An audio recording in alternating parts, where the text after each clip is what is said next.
பொருள் இந்த உலகத்துக்கு கண்டிப்பா தேவை.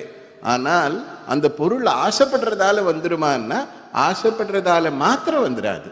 அருள் இருந்தால்தான் பொருள் வரும். உலகத்துல பணக்காரா ஆகணும், எனக்கு நிறைய காசு வேணும், நான் கஷ்டமே இல்லாம இருக்கணும் அப்படின்னு ஆசைப்படாதவங்க கை தூக்குங்க.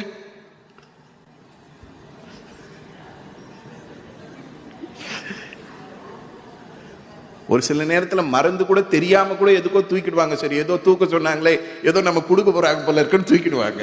இங்க எவ்வளவு ஜாக்கிரதையா இருக்கும் பாருங்க. மறந்து கூட யாரும் தூக்கல. ஏன்னா உலகத்துல கஷ்டப்படணும்னு யாருமே விரும்ப மாட்டோம். சந்தோஷமா இருக்கணும்னு தான் எல்லாருமே விரும்புவோம். அப்ப இந்த கஷ்டம்ன்றது சந்தோஷம்ன்றது நாம நினைக்கிறதுல மாத்திரம் நடக்கிறது இல்லை. நம்ம சந்தோஷமா இருக்கணும்னு நினைச்சாலும் பூர்வ ஜென்ம புண்ணியம் இருந்தால்தான், போன பிறவியில நன்மைகள் பண்ணி இருந்தால்தான் அந்த நன்மை புண்ணியம் என்ற பேர்ல இந்த பிறவியில நாம எடுக்கிற முயற்சிகளுக்கு என்ன கொடுக்கும்?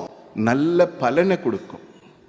அந்த புண்ணியம் இல்லை அப்படின்னால் ஒருத்தர் எவ்வளவு முயற்சி எடுத்தாலும் அந்த முயற்சிக்கு பலன் கிடைக்காது.